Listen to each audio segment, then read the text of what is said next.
Assalamualaikum warahmatullahi taala wabarakatuh. Salam bahagia, salam pencerahan, salam pertemuan dengan anda semua. Apa khabar anda semua? Hari ini semua menanti dengan penuh debaran karena besok adalah Mother D-Day. Itu apa khabar teman-teman semua? Terima kasih kerana bersama dengan saya. Cuma hari ini saya satu benda yang saya nak melaporkan juga. Saya tak sedap kalau tak melaporkan kepada anda. Kedudukan hari ini agak mendebarkan saya kerana kedudukan jangkitan COVID-19. Kemarin jangkitannya 3,969 dan semalam 4,711, satu jumlah yang begitu mendadak. Dalam keadaan begini saya harapkan teman-teman berhati-hati sebab saya melihat bahawa di Selangor ada 1,609 jangkitan. Begitu juga di wilayah Putra ada 1,169 jangkitan. Di Perak 391. Yuk, macam mana ni yuk? Dan saya agak memeranjatkanlah di Kelantan sebab tiba-tiba saya Kelantan naik pada 128 sebab 2-3 malam yang lalu tak banyak mana pun. Di Putrajaya juga tiba-tiba ada angkanya 111 jangkitan. Baik, saya harapkan anak-anak semua yang musim-musim begini, jagalah diri baik-baik, jagalah keselamatan anda. Paling penting sekali, jagalah penjarakan sosial. Sebab besok nak adakan perarakan tu. Perarakan sosial besok, ini amat ramai orang. So pastikan kalau boleh pakailah pelitup muka, keselamatan musim-musim lembap ini.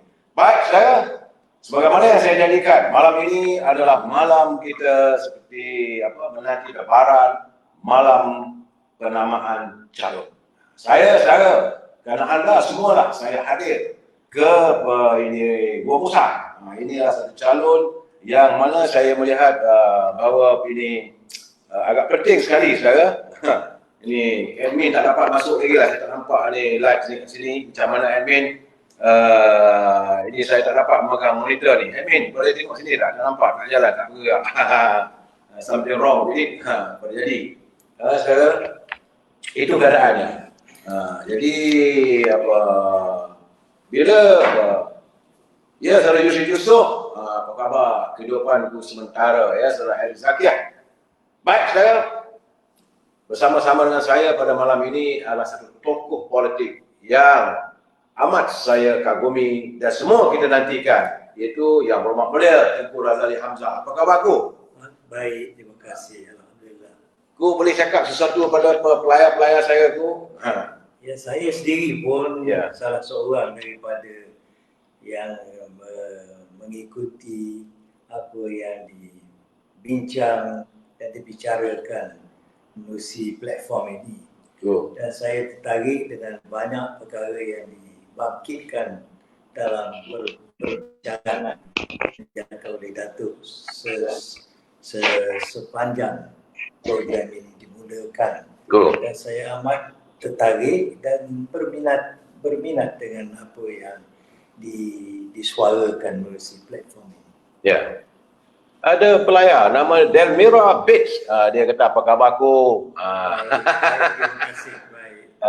Saudara Syed Wahab, salam Kekanda daripada Tanjung Piai, jauh ku. Ya, begitulah. Ya, saudara Heri Zakiah juga salam untuk Tengku Razali. Terima kasih. Baik, saudara, kita nak soal. Ini soalan cukup mas, saudara, pada Yang Berhormat Tengku Razali. Saya nak tanya, ku, ini kali yang keberapa ku akan penamaan calon besok lah jika segalanya okey? Pertama kali saya menawar diri untuk berkhidmat sebagai ahli parlimen ialah dalam tahun 1974. Beberapa tahun dulu dan kalau tak silap saya, ini merupakan kali yang ke-11. 11 kali dah aku ya? Tanpa henti? Ya. Sebagai calon UMNO, dan di atas tiket Parlimen Nasional, dan apabila saya tadi benar menyertai UMNO selepas dia diharamkan, apabila dia dinamakan UMNO baru, saya bertanya juga menawar diri sebagai calon Semangat 46. Dua kali saya dipilih di kawasan yang sama dan dapat terus menerus memberi khidmat kepada rakyat di kawasan. Ni admin minta tolong sikit gambar. Ni kat saya, dia punya kamera tu nampak perut pada Tengku. Jadi muka dia kata nampak perut Tengku besar pula. Ini teman-teman Saudara Majid dia kata perut makin naik nampaknya. Tak betul begitu. Handsome begini. Saudara jangan apa begitu.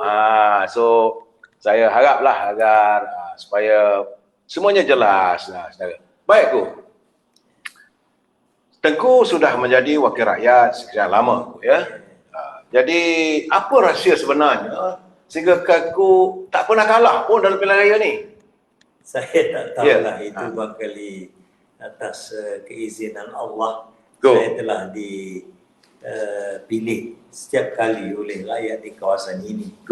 Dan saya telah memberi sebaik mungkin khidmat kepada mereka. Dan selalu melayani apa yang boleh dilayani oleh saya sebagai seorang ahli parlimen. Dan nampaknya sehingga sekarang ini mereka masih puas hati. Baru-baru ini pun saya telah membayangkan bahawa saya barangkali cukuplah berkhidmat begitu lama dan sepatutnya saya berundur dan beri laluan kepada orang lain, orang baru. Tetapi mereka masih bersikap mahu saya teruskan. Datang 2-3 kali mesyuarat masih itulah juga keputusan yang ditetapkan oleh mereka. Mereka minta supaya saya terus berkhidmat sehingga saya tak dapat berkhidmat dengan baik. Saya kata tak baik itu. Dan kalau saya tak dapat berkhidmat baik, saya berundur. Tetapi mereka masih insist bahawa saya juga mewakili kawasan ini. Begitu juga sikap orang asli di sini. Orang asli di sini majoritinya nak kepada saya terus menawarkan khidmat. Kerana saya kenal dia orang begitu lama dan saya selalu memberi perhatian kepada perihal kehidupan mereka. Jadi dalam keadaan sekarang ni, Patik ni ada soalan tu. Ini kita tanya sana di sini. Kadang pelayar-pelayar ni dia tanya juga. Sebab mereka tahu bahawa dia kata aku berapa kali kena tipu dalam adik aku. Saya tak tahu saya kena tipu tak kena tipu. Tetapi saya dah bertolak ansur dengan dia banyak kali. Kali pertama sesudah dirundingi antara Tun arwah Tun Ghaffar, arwah Tun Rahman Yaakob dan juga Dr. Mahathir sendiri. Saya beri laluan kat dia walaupun saya mempunyai uni yang lebih tinggi daripada Dr. Mahathir sebagai salah seorang naib presiden ketika itu. Dan tawaran untuk menjadi timbalan Perdana Menteri telah saya beri kepada Dr. Mahathir. Dan kata Dr. Mahathir, mungkin saya boleh membantunya. Dan saya sanggup membantunya. Tetapi saya sendiri pun tak berapa ingin nak menjadi salah seorang menteri dalam kabinet ketika itu kerana saya masih berusaha untuk mendapat balik minyak daripada pihak British untuk rakyat kita di sini. Dan saya telah usaha sebaik mungkin dengan pertolongan banyak pihak, terutama sekali pegawai yang begitu dedikasi dalam usaha ini. Kita telah berjaya mendapat minyak dan saya telah membuat unjuran bahawa minyak akan membawa banyak kemajuan kepada negara. Umpamanya tak fikir kita boleh mengumpul dana sebegitu besar, bilion-bilion ringgit, melebihi apa yang dapat kita tarik daripada pelabur asing datang melabur di negara kita. Wang dengan banyak yang sebelum kita tubuh Petronas, wang ini semuanya diperolehi oleh syarikat Royal Dutch Shell. Dan alhamdulillah kerana dengan keizinan Allah kita telah dapat memiliki minyak ini. Tapi kita tidak memiliki negara seperti negara-negara lain kerana Allahyarham Tun Razak telah memberi nasihat kerana kita tak ada wang yang cukup nak membayar ganti rugi kepada mereka kalau kita memilih negara minyak. Jadi saya telah berunding dengan mereka dengan bantuan kawan-kawan saya di Petronas, maka akhirnya kita telah dapat balik semua kawasan minyak yang satu hari dahulu menjadi konsesi kepada syarikat Royal Dutch Shell. Sekarang ini milik kita. Dan kita berharap hasil daripada minyak walaupun tidak begitu penting dalam dunia sekarang, tapi dia masih diguna dengan baik untuk menggerakkan jentera dan industri seluruh dunia. Saya rasa minyak akan masih menjadi satu tenaga yang penting untuk buat, saya tak tahu berapa lama lagi, tetapi akan menjadi satu penjana kepada industri dan kepada segala usaha yang boleh menambah kebaikan kepada kemajuan di dunia. Dan saya percaya ini juga akan memberi peluang pelaburan kepada orang kita dan peluang pekerjaan kepada banyak muda-mudi yang telah melayakkan diri dengan berbagai-bagai pengetahuan yang pada masa dulu tak ditemui oleh kita. Saudara, yang awak boleh tegur Razli ni dia sinonim dengan Petronas. Apa yang kita alami hari ini, kekayaan negara yang kita perolehi, pembangunan negara yang begitu besar, lain tidak adalah daripada jasa sentuhan yang Muhammad Tengku Razali. Malahan banyak orang tak tahu, the mastermind of the down rate in London. Bagaimana kita mengambil alih. Bukan kita merompak aku kita bukan sakau. Kita ikut peraturan yang dipakai oleh mereka di London. Dan kita beli saham-saham seperti juga pelabur lain. Dan kita ikut dan patuh kepada peraturan yang dikena terhadap pelabur luar dan kita sendiri. Dan kita menempati syarat-syarat yang dikenakan oleh mereka. Dan kalau kita melakukan down rate untuk mengambil alih Qatari, itu semata-mata kerana kita rasa kita juga berhak memiliki saham dalam syarikat itu. Tetapi kita rasa elok kita menguasai syarikat ini kerana ia penting bagi ekonomi negara kita. Kita Malaysia, negara yang kecil, tidak mempunyai tanah yang luas dan banyak. Oleh kerana itu kita rasa walaupun dah ada felda dan sebagainya, kita mesti tambah jumlah yang ditanam dengan pokok kelapa sawit dan sebagainya, supaya kita memiliki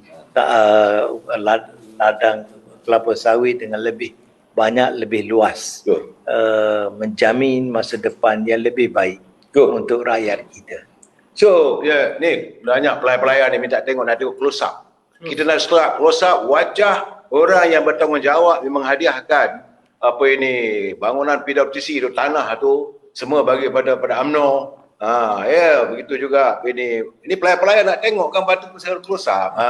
Mereka kadang-kadang mereka rindu. Banyak orang tak kenal sebenarnya, anak-anak muda khususnya. Mungkin anda tidak dapat kenal, sebab itu saya mengenempah untuk datang ke Gua Musang ini tidak lain tak bukan semata-mata untuk dapat berbual, berbicara dengan Yang Muhammad Tengku Razali, nak bertanya dengan beliau, macam mana kau punya perasaan sekarang ni, kau besok nak masuk gelanggang ni kau? Biasa saja, kerana saya dah banyak kali bertanding dalam pilihan raya umum. Jadi saya rasa ini adalah satu tawaran seperti yang dilakukan di tahun-tahun yang lampau. Itu sudah tentu dalam pertandingan seperti ini kita rasa tidak begitu confident, mungkin kalah, mungkin menang, tapi bergantung kepada cara kita bawa diri kita, dan dengan izin Allah kita harap ramai pengundi-pengundi akan memihak kepada saya, kerana saya tidak cuai dalam tanggungjawab saya sebagai wakil rakyat selalu datang menemui mereka, kecuali di zaman COVID-19. Saya tak dapat turun ke bawah dengan kerap lagi, tetapi saya telah dapat dan sempat bertemu dengan seberapa ramai yang boleh sehingga kan saya masuk hospital kerana dijangkiti penyakit Seminggu COVID. boleh go ya? Lebih pada seminggu, Oh, 19 lebih hari. Dan kali kedua pula saya juga dijangkiti penyakit itu. Tetapi tak apalah, kerana kita bukan mencari penyakit, itu penyakit yang cari kita. Ku aja ada, ku tak ada didik anak buah ke dalam politik ni. Ku sebab dipahamkan Tengku punya mentornya Tun Ismail. Jadi sepatutnya sebagai pemimpin kena ada anak buah dididik ku. Kenapa aku tak didik? Ada tak pemimpin yang aku didik di kalangan pemimpin? Ada yang saya beri panduan, nasihat kerana mereka minat nak beri khidmat yang sama kepada rakyat. Dan mereka ini bukan kekal dengan kita kerana mereka sudah menjadi pemimpin sendiri dan mereka telah berlagak sebagai orang independen. Dah tahu dah pandai ilmu tu, dia tinggal lah cikgu ni. Ku banyak pelai-pelai bertanya, minta tanya, dia kata kalau boleh tolong ku ceritakan sedikit ku. Mungkin cerita lama ku, tapi sebelum kita nak cerita apa yang terjadi besok, mungkin mereka nak tahu tentang perkembangan. Dia kata macam mana boleh tak cerita. Sebab anak-anak muda tak tahu ku bagaimana ku bertanding jawatan Presiden UMNO menentang Dr. Mahathir. Boleh cerita sikit ku? Saya sebenarnya tidak ada niat nak lawan Dr. Mahathir.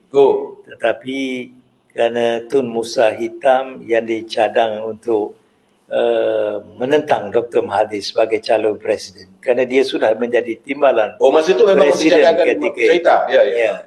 Jadi dia telah menarik diri, tak mahu ke depan. Jadi minta saya bertanding. Dia datang ke Davos. Saya berada di Davos mewakili negara kita untuk berucap mengenai dasar ekonomi baru di Davos ketika itu.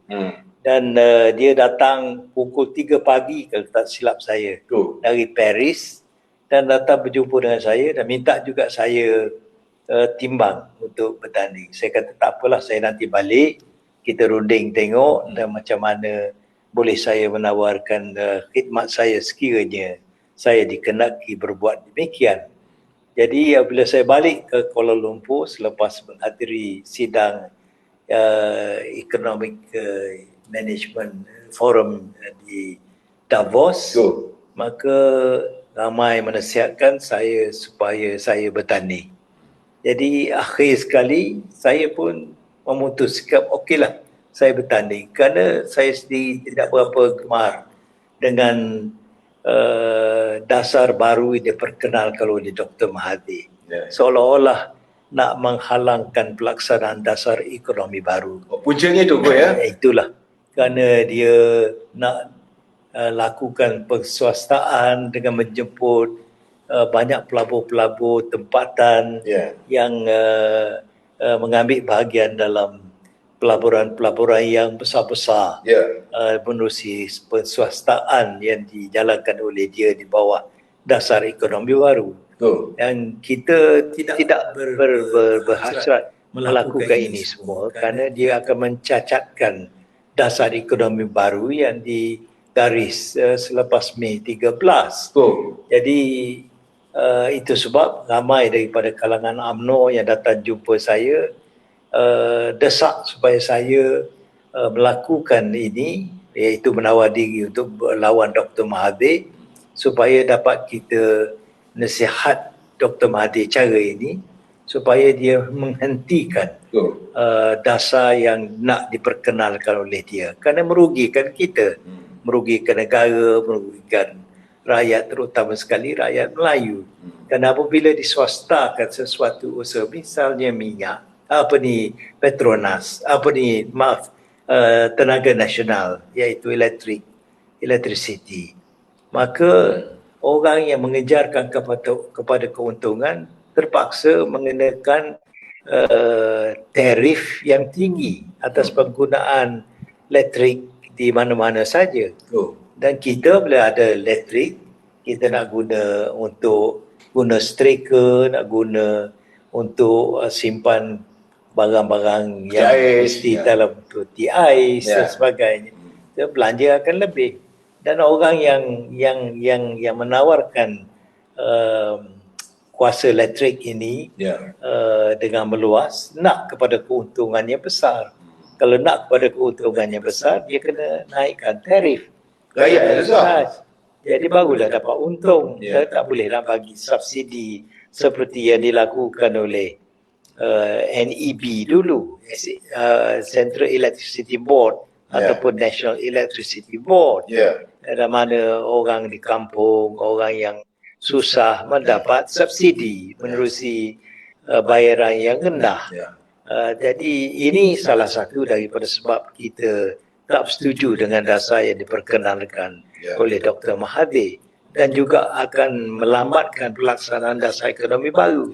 Dasar ekonomi baru, tujuan utama ialah nak menyatukan rakyat berbelang kaum di negara ini. Tetapi dengan perkenalan dasar ini, ia telah mencacatkan pelaksanaan dasar ini. Secara PUG rock klasik, dia kata inilah orang yang sepatutnya bercakap soal ekonomi. Saya sampai malam saya menyatakan kepada anda, saya mengharapkan kalau boleh biarlah dalam musim pilihan raya kali ini kita mengekalkan orang yang pakar ekonomi, kerana kita akan menghadapi ancaman. Sekarang ni dunia negara kita sedang berhadapan dengan ancaman ekonomi dunia. Ya, sebab itu sebelum saya bertanya lagi soal kedudukan pencalonan besok, elok kita nak dapat penjelasan daripada Tengku sebagai orang pakar ekonomi. Saudara, jangan, ini peluang saudara, saya kemukakan hari ini, saya datang jauh dari Kuala Lumpur saudara, bawa kereta nak berjumpa dengan orang. Saya kata inilah malamnya supaya beliau dapat menceritakan sebenar-benarnya bagaimana kedudukan negara kita dalam menghadapi suasana ekonomi yang belum pasti, sesuatu yang tidak menentu. Saya ingin bertanya kepada Tengku, bagaimana Tengku melihat apa caranya? Saya mengharapkan kalau boleh biarlah Yang Maha Tengku Razali kekal dalam kerajaan supaya dapat membantu anak-anak muda kita, membimbing pemimpin muda yang mungkin menang dalam pilihan raya nanti untuk menangani permasalahan ekonomi dunia. Jadi dalam keadaan sekarang ini kita mengharapkan kalau boleh Tengku jelaskan sedikit apa kedudukan ekonomi dunia dan macam mana ia terkait dengan negara. Saya ngeri aku, sila. Susah nak bercakap, ini perkara besar. Dan kalau tak saya menghuraikan ciri-ciri menyebabkan ekonomi dunia menjadi seperti yang dialami sekarang ini, barangkali akan timbul salah faham. Dan saya pun bukanlah pakar dalam ekonomi ini, tetapi saya faham apa dia political economy. Political economy. Jadi itulah sesuatu yang perlu dipahami oleh kita sebelum kita cuba menyelesaikan masalah ekonomi dalam negara kita. Saya boleh terang sikit ekonomi negara pada dunia pada masa ini mengikut unjuran yang dibuat oleh IMF. Nampaknya tidaklah begitu baik dan akan kita akan menempuh keadaan yang meleset, ekonomi yang meleset, dan barangkali sukar kita nak dapat bekalan makanan dan sebagainya pada awal tahun depan dan seterusnya. Ini juga oleh kerana perbalahan antara kuasa-kuasa besar. Salah satu daripada perbalahan yang dapat kita tunjuk pada masa ini ialah peperangan di Ukraine. Sehingga kan gandum tak dapat dikeluar dengan banyak seperti dulu, dan baja-baja yang banyak dikeluarkan oleh Ukraine tak dapat dipasar sebagaimana yang pernah dipasarkan ke dunia. Jadi ini semuanya akan menggancakkan pertumbuhan ekonomi di sana sini, terutama sekali negara-negara membangun seperti kita, Malaysia. Dan saya rasa kita tak akan terkecuali dalam kemelesetan yang akan membawa kesan yang buruk kepada ekonomi negara-negara sedang membangun. Dan saya rasa ini dijadikan begitu kompleks, jadi susah, ialah oleh kerana ringgit kita menjulam jatuh. Dan ringgit kita yang dahulunya semasa Asian Financial Crisis berada di tahap RM3.80 satu US dollar. Sekarang ini sudah turun jatuh kepada RM4.74 $1 dan kemungkinan akan menjadi lebih teruk lagi sebelum akhir tahun ini. Dan kalau tahun depan ringgit kita sudah melebihi RM5 $1, saya rasa keadaan ekonomi kita menjadi lebih teruk. Apatah lagi kita terpaksa bayar hutang yang menimbun-nimbun ditanggung oleh negara kita. Dan selain daripada itu, bayangkan bayaran faedah ke atas hutang yang kita berhutang pada masa ini melebihi daripada apa yang mampu oleh kita dari segi pendapatan negara. Jadi berartinya walaupun kita dapat bayar hutang, kita masih terhutang di atas bayaran faedah. Jadi ini akan di compound lagi dan akan menjadi sebahagian daripada pokok hutang.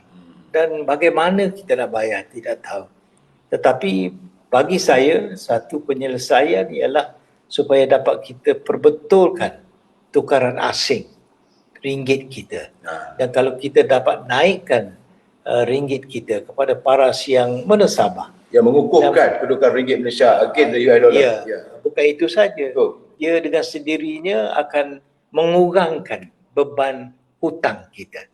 Dan mungkin dapat kita selesai banyak daripada tanggungan yang terpaksa ditanggungkan oleh rakyat Malaysia. Saudara Mukair, saya bersipati dengan anda bila anda mengatakan kenapalah orang baik macam Tengku ni tidak diangkat, tak bagi kesempatan.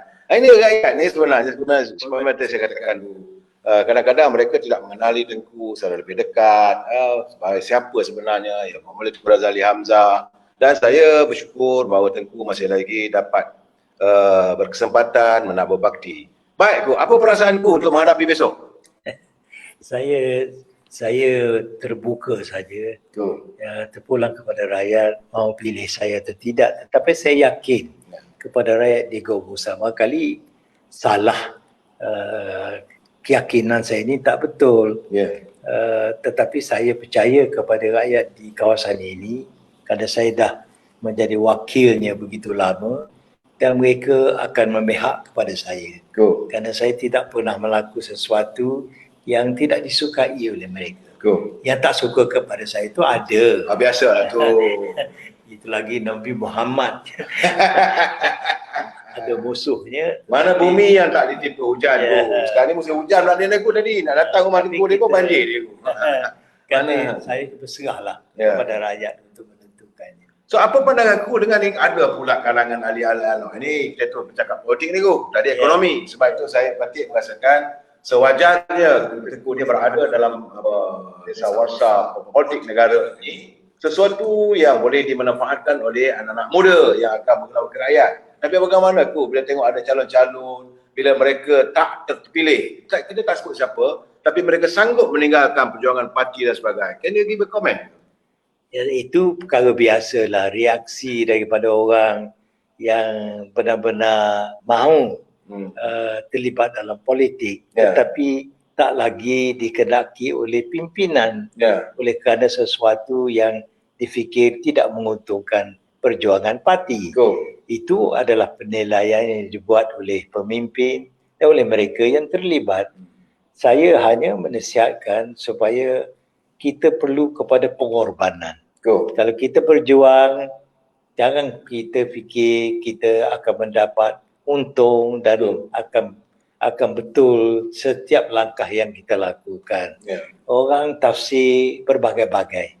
Dan kalau kita kecewa, janganlah kita menyalahkan orang. Pandang kepada diri sendiri dan bersyukur kepada Allah yang kita telah lakukan setakat yang kita mampu.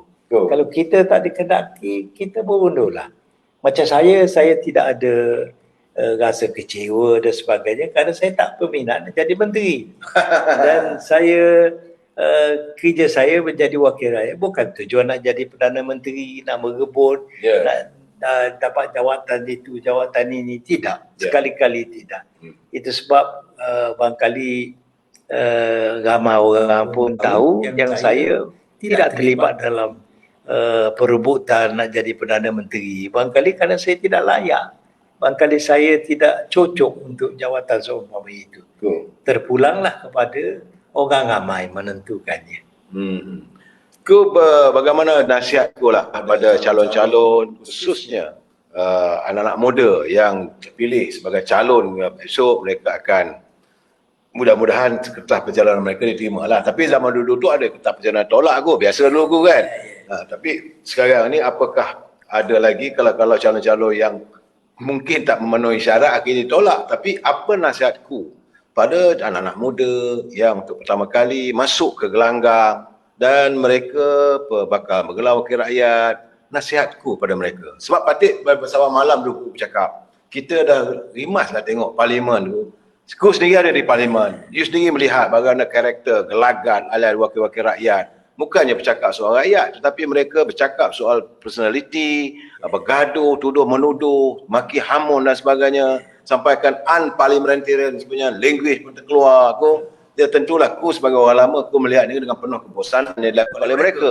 Tapi apa nasihatku pada ini calon-calon muda yang telah pun diberi kesempatan untuk bertanding? Saya dah sebut tadi apabila menjawab soalan yang dikemukakan kepada saya lebih awal daripada ini, iaitu langkah ke depan dengan semangat yang berani tetapi berdasar kepada keadaan yang benar. Dan kita mesti bersabar. Dan mesti bersabar supaya sudah tentu kita akan menempuh kekecewaan. Dalam setiap perjuangan mesti kita akan menghadapi kekecewaan. Dan kalau kita kecewa, jangan kita bakal kelabu. Jadi kita kenalah bersabar. Dan kalau kita bersabar dan kita mempunyai keimanan yang kuat, insya-Allah kita dapat meneruskan perjuangan kita dengan berkesan dan dengan baik. Tetapi kalau kita sudah naik berang dan naik marah kepada orang walaupun orang tak bersalah kerana salah anggap pendirian kita ataupun cara kita ke depan, itu kita kena terimalah. Kerana ini adalah nasib seseorang yang berjuang. Tapi kalaulah kita tak mempunyai kesabaran seumpama itu dan tak sanggup berkorban dalam perjuangan, maka berbunuh diri lah. Berbunuh diri. Itulah nasihat saya. Berbunuh diri itu kerana bila tak sanggup untuk berjuang. Bukan tidak ini apa-apa. Ini kalau mereka sudah merasakan bahawa perjuangan mereka cukup sampai itu, bunuh diri lah. Tapi kalau perjuangan diperlukan, saya melihat negara masih memerlukan. Sebab ekonomi kita dalam keadaan yang tersadai berarti cukup seriau. Ngeri boleh tengok keadaan laporan kewangan hari-hari. Patik tengok tambah lagi sekarang COVID dah naik pula hari ni sampai 4,000 lebih. Ini adalah ancaman kalau bagaimana kalau kita tidak mencapai kestabilan politik. So apa pandanganku tentang tagline yang ditunjukkan oleh UMNO Malaysia atau Barisan Nasional, iaitu kita mahukan kestabilan politik untuk menjamin kesejahteraan dan keharmonian rakyat. Kau boleh beri komen? Memang tepat sekali tagline yang dipilih oleh pimpinan UMNO dan Barisan Nasional, iaitu jamin supaya keadaan dalam negara stabil, supaya memudahkan rakyat hidup dan menarik pelabur-pelabur dari luar untuk membantu kita memajukan negara. Yang keduanya, kemajuan yang dapat dicapai hanyalah kalau ada kestabilan. Dan kestabilan akan membawa kepada keamanan, perpaduan dan keselamatan kita semua. Dan kalaulah kita dapat jayakan ini, insya-Allah negara kita akan maju. Dan baik untuk generasi akan datang. Sudah tentu mereka akan menikmati segalanya ini. Saudara Zakari Goh. Ini Zakari Goh, dia dikategori adalah seorang pakar ekonomi yang berlatar belakang ekonomi, ex-IMF Chairman, ex-Islamic Bank Chairman, ex-Asia, macam-macam lagi ni saudara pandangan daripada pelayar kita ni ni pada nampak ni ex-chairman Tengku memang pakar. Itu kata saudara Zakari Go. Saudara mungkin saudara mengikuti perkembangan yang Muhammad Tengku Razali. Tapi malam ini kita berbicara soal besok Tengku akan berhadapan dengan pencalonan. Ini yang paling penting ni. So, ku dah check ke kitab perjalanan ku? Akan cek lah sebelum saya tidur malam ni. Sebab aku biasa je dulu-dulu pada bercakap dengan calon-calon, pada kata kebanyakan mereka bila dapat watikah, dapat borang, lepas tu buang kat isi borang, lepas tu simpan dalam beg, tidurlah dengan borang sekali. Tak gitu. Dulu-dulu macam mana dulu? Saya tak tidur dengan borang. Saya tidur dengan niat saya selamat. Ya. Diterimanya apa yang diamalkan oleh saya oleh Allah Subhanahu Wa Taala. Itu yang penting. Ya. Esoklah kita terbang. Tetapi saya bersedia jugalah untuk mengemaskan kedudukan borang yang diisi itu. Ya. Dan saya harap sebelum saya tidur saya akan tanda tanganilah borang-borang ini. Macam mana borang dulu dengan sekarang ada mana lebih mudah? Sekarang mudah. Dan saya rasa saya nak bagi satu komen. Ya.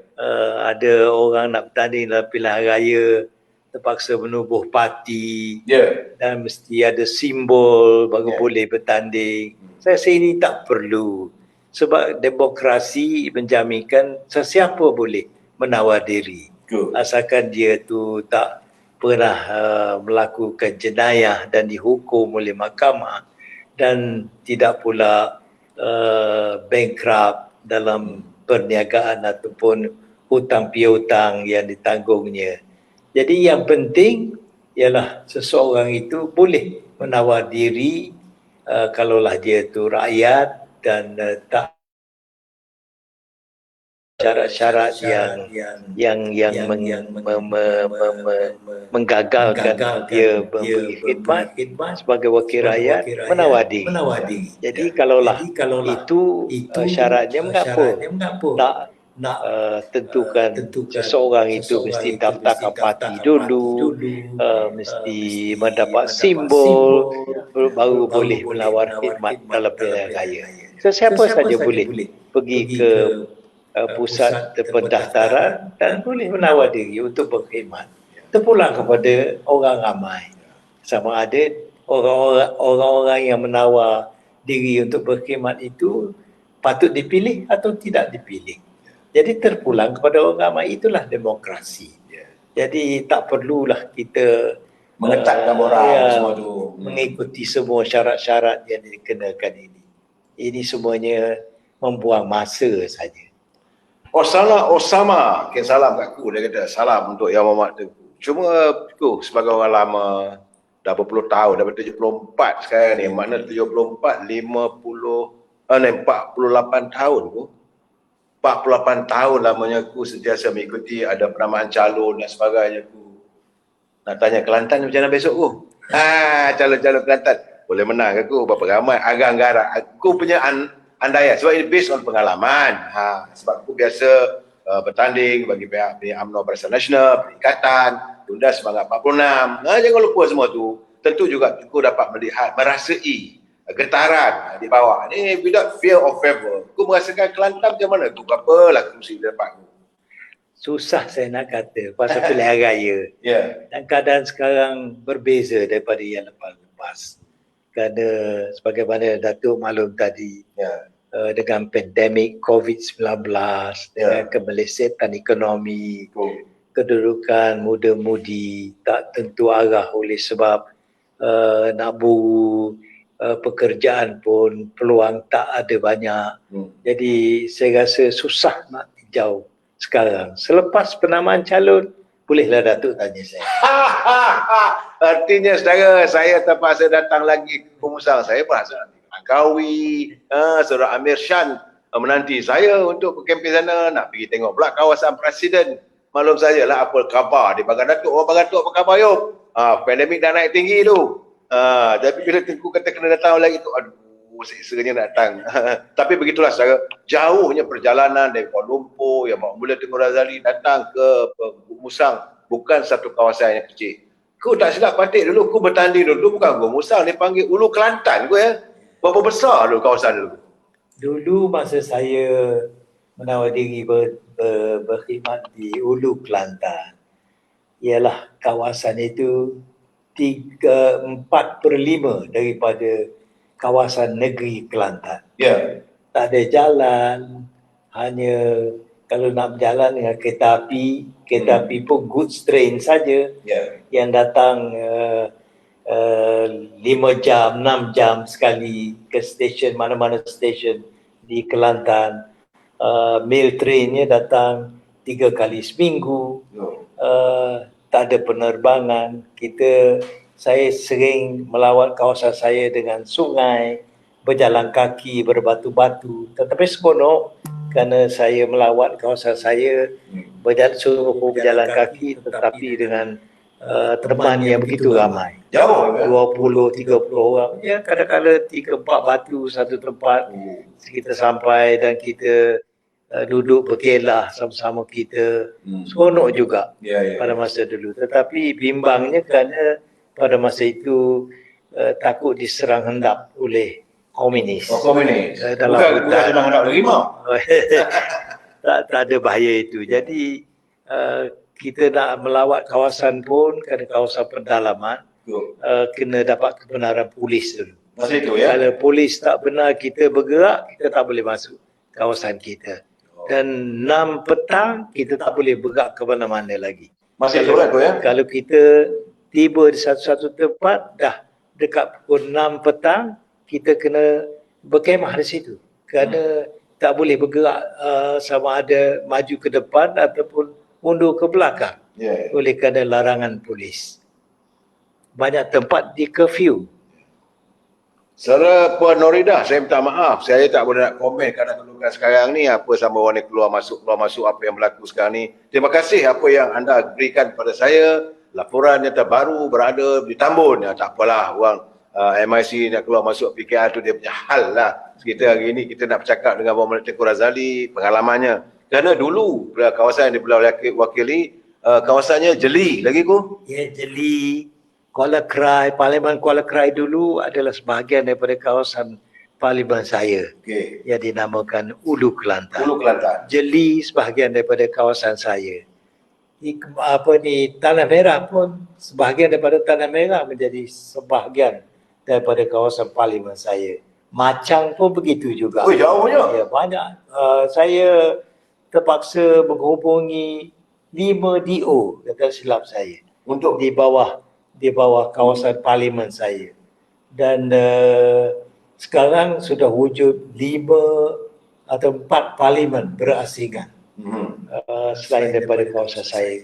Luas tak luas itulah dia. Kawasan di Semenanjung ini.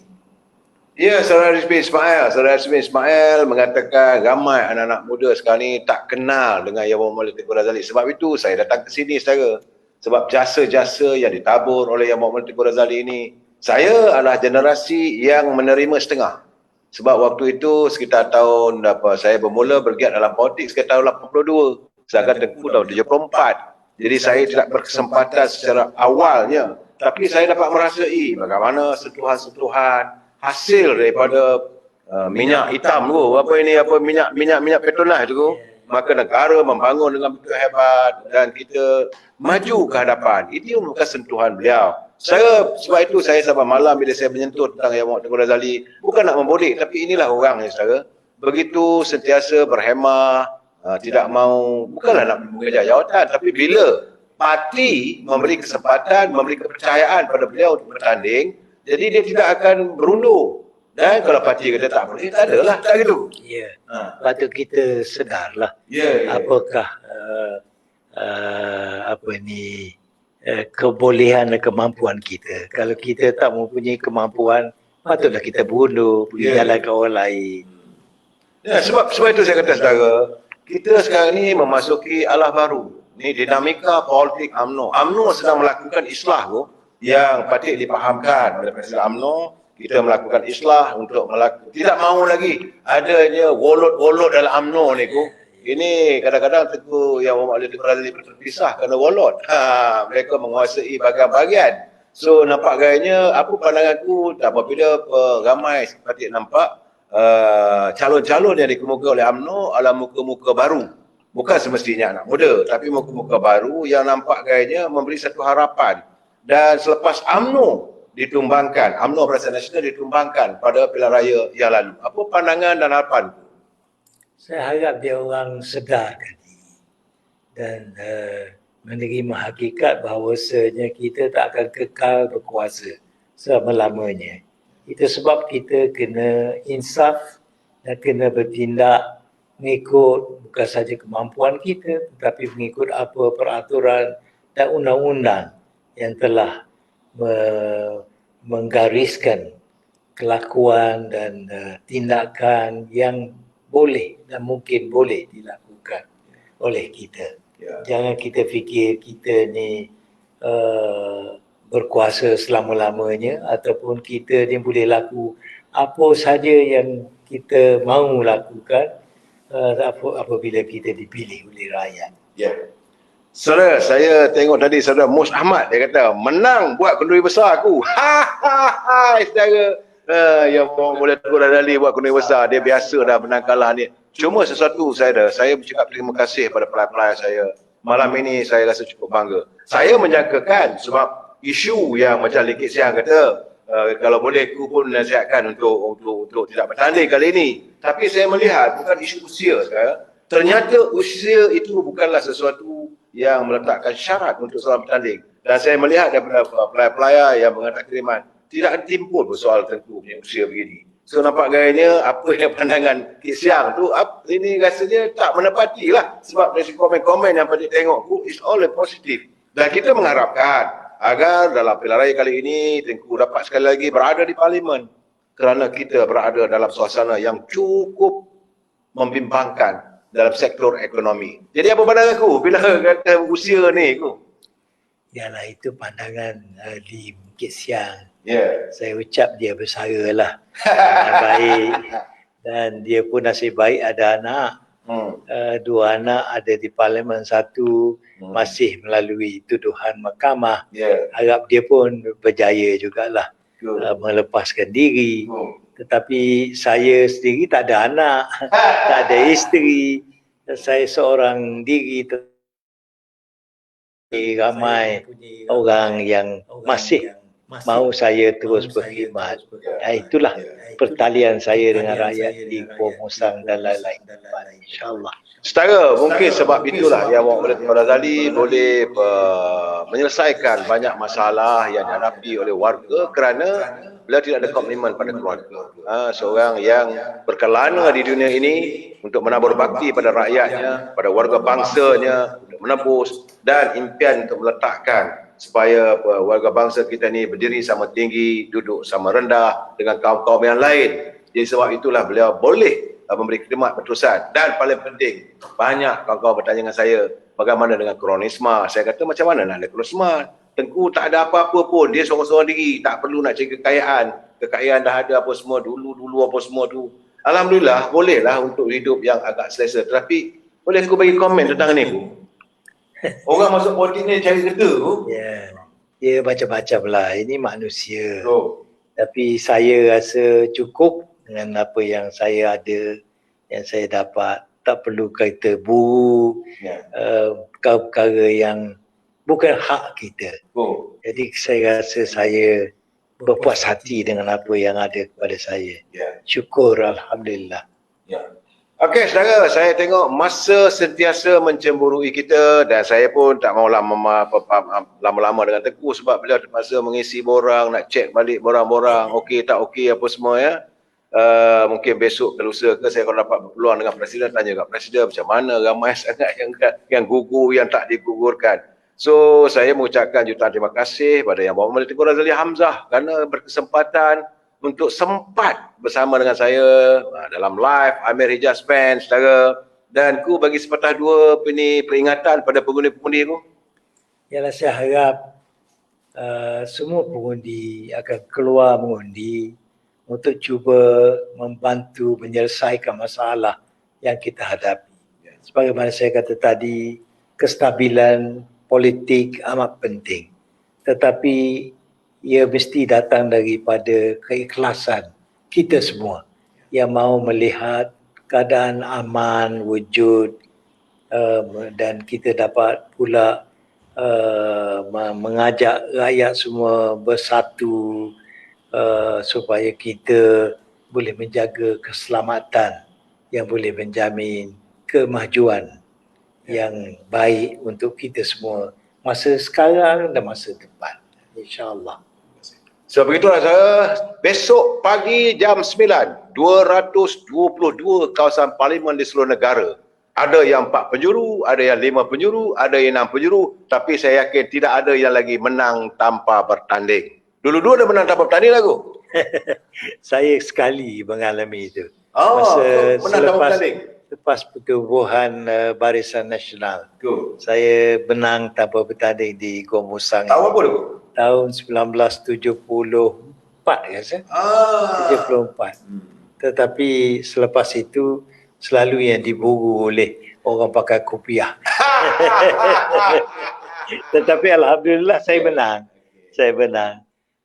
Rakyat masih memihak kepada saya. Dan sekarang ini saya tak tahulah. Kata saya akan berdepan dengan 5 penjuru besok. Kita tengoklah bagaimana. InsyaAllah. Teman-teman yang akan menjadi calon, selamat mendaftar untuk menjadi calon. Warga bangsa kita sabar dulu 17 bulan dengan 19 bulan baru mengundi. Dengarlah musim-musim kempen sekarang ni. Cuma kita mengharapkan agar negara kita sentiasa sejahtera, terpelihara dan kita menyelesaikan banyak persoalan yang dikhawatiri sedang menghambat kita. Teman-teman juga saya mengharapkan jaga diri baik-baik musim hujan ini. Pastikan kita melakukan penjarakan sosial. Besok ramai-ramai itu lakukan penjarakan sosial pakai pelitup. Jumpa lagi malam besok. Wabillahi taufiq wal hidayah. Assalamualaikum warahmatullahi wabarakatuh. Selamat malam.